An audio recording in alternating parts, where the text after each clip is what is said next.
تو میرے ناظرین، ہم آ چکے ہیں طائف کی وادی میں۔ الحمدللہ عز و جل، یہ آپ دیکھ لیجئے، یہ وہ شہر ہے جہاں پر سب سے زیادہ ہریالی پائی جاتی ہے، اور یہ طائف ہے جس کے تعلق سے آپ نے بہت زیادہ سنا ہوگا۔ آئیے میں آپ کو لے کر چلتا ہوں ایک گیٹ کی طرف، اور یہ گیٹ دیکھیے، بڑا مشہور اور بڑا معروف گیٹ ہے۔ یہ جو گیٹ ہے یہاں پر، یہ ہے حضرت عباس عبداللہ، یعنی ان کے بیٹے حضرت عباس کے بیٹے باب عبداللہ بن عباس رضی اللہ عنہما۔ دیکھیے ماشاءاللہ بڑا زبردست گیٹ ہے، اور یہ وادی وہ وادی ہے کہ جہاں پر میرے پیارے آقا صلی اللہ تعالیٰ علیہ وآلہ وسلم پر سب سے زیادہ ظلم کیا گیا تھا، سب سے زیادہ ان کو ستایا گیا تھا۔ اور یہی وہ شہر ہے کہ جب میرے آقا صلی اللہ تعالیٰ علیہ وآلہ وسلم نے دین کی دعوت دی تھی لوگوں کو، اور دین سمجھانے کی کوشش کی تھی، دین کو بتانے کی کوشش کی تھی، تو یہی وہ شہر ہے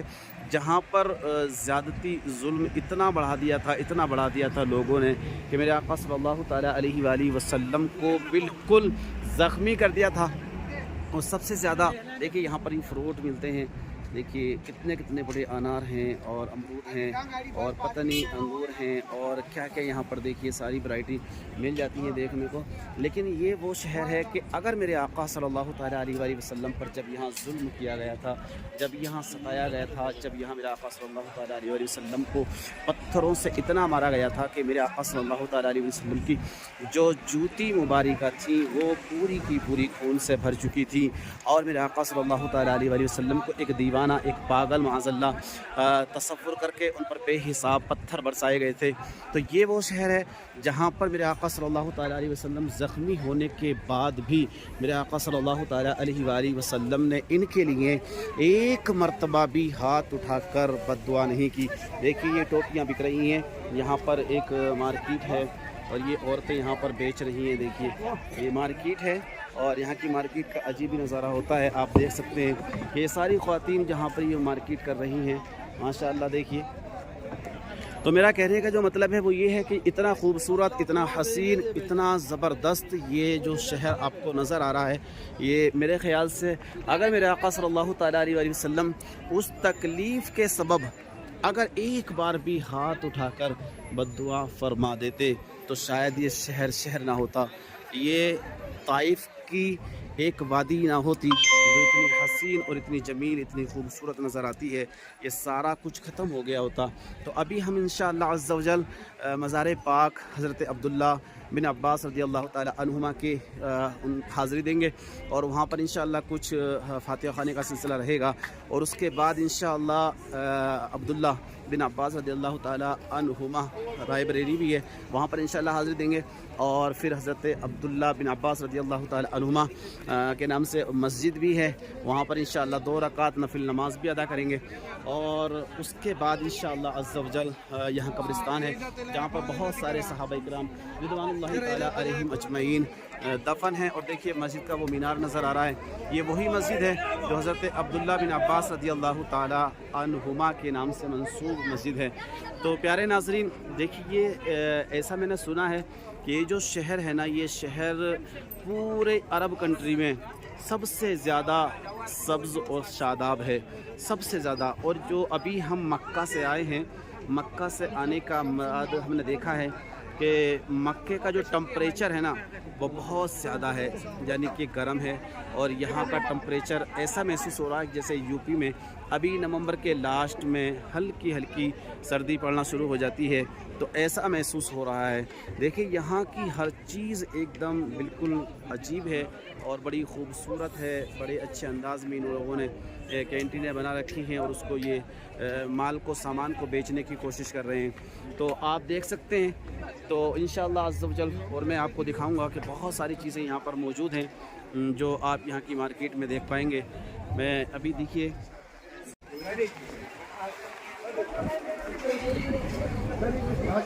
یہ بڑا حسین و جمیل ایک دم زبردست شہر ہے، لیکن میں تو یہاں پر یہ کہنا چاہوں گا کہ اگر کاش میرے آقا صلی اللہ تعالیٰ علیہ وآلہ وسلم پر جب ظلم اور زیادتی کی گئی تھی، میرے آقا صلی اللہ تعالیٰ علیہ وسلم کو جب ستایا گیا تھا، اس وقت میرے آقا اگر ان کے لیے دعا فرماتے تھے یعنی بد دعا فرماتے تھے تو شاید یہ یہاں کی خوبصورتی، یہاں کے حسین و جمیل منظر، یہ سارے کچھ ختم ہو گئے ہوتے۔ ایک چھوٹی سی یہ شاپ ہے، دیکھیں اتنی خوبصورت ہے اصل میں۔ دیکھیں یہاں پر ہر چیز کو اتنے سلیقے کے ساتھ سمیٹا گیا ہے، دیکھیے پرویا گیا ہے کہ آپ دیکھ سکتے ہیں کہ بڑی زبردست یہاں پر مارکیٹ بنی ہوئی ہے اور بڑے اچھے انداز میں یہ لوگ اس کو بیچنے کی کوشش کر رہے ہیں۔ یہ عطار کی دکان ہے اور بڑی ہی خوبصورت ہے انداز میں، اس کو دیکھیے ڈیکوریٹ کیا گیا ہے، آپ دیکھ سکتے ہیں، یعنی کہ بہت زیادہ ایڈوانس میں جو ہوتی ہے نا ایکٹیویٹی اور سیٹنگ بڑی زبردست، بڑی مضبوط یہاں پر نظر آتی ہے۔ اصل میں دیکھنے لائق ہے یہاں کی مارکیٹ، یہ دکان ہے، دیکھیے کس طرح سے بنی گئی ہے۔ مطلب یہ جو جہاں میں کھڑا ہوں نا ابھی، دیکھیے یہاں جو میں کھڑا ہوں یہ کوئی گھاس نہیں ہے، یہ ایک ان کی کیا بولتے ہیں اس کو، یہ قالین ہے اور اس طرح سے لگ رہی ہے کہ جیسے مطلب گھاس ہے۔ تو دیکھیے یہاں کی کتنے اچھے انداز میں اس کو سمیٹنے کی کوشش کی گئی، مطلب آپ کو بالکل بھی ذرا سا بھی یہاں پر کچرا نظر نہیں آئے گا۔ تو شاید اس کے بعد میں انشاءاللہ ابھی مسجد طرف جا رہا ہوں، وہاں پر میں انشاءاللہ 2 رکعت نفل نماز پڑھوں گا تحیۃ المسجد کے، اور اس کے بعد انشاءاللہ ظہر کا وقت بھی تقریباً ہو چکا ہے، تو انشاءاللہ ظہر کی نماز بھی ادا کی جائے گی، اور پھر میں آپ کی بارگاہ میں کچھ یہاں کی یادیں لے کر کے حاضر ہوں گا۔ تو آپ میری ویڈیو کو کنٹینیو دیکھتے رہیے گا، اور انشاءاللہ عز و جل میں امید کرتا ہوں کہ یہاں سے دوسرا سلسلہ میں شروع کرنے والا ہوں۔ کچھ یہاں پہ حدیث پاک میں حضرت عبداللہ بن عباس رضی اللہ تعالیٰ عنہما کی آپ کی بارگاہ میں پیش کروں گا۔ آئیے پہلے چل لیتے ہیں نماز نفل ادا کرنے کے لیے۔ ماشاءاللہ یہ ہیں ہمارے مولانا شاداب صاحب، یہاں پر ہم حاضر ہوئے ہیں، اور یہ طائف کی ایک بستی ہے، اس کو کیا بولتے ہیں، شہر بھی بولتے ہیں، تو بڑا شہر ہے یہ الحمدللہ۔ پھر سے بنا لو۔ اور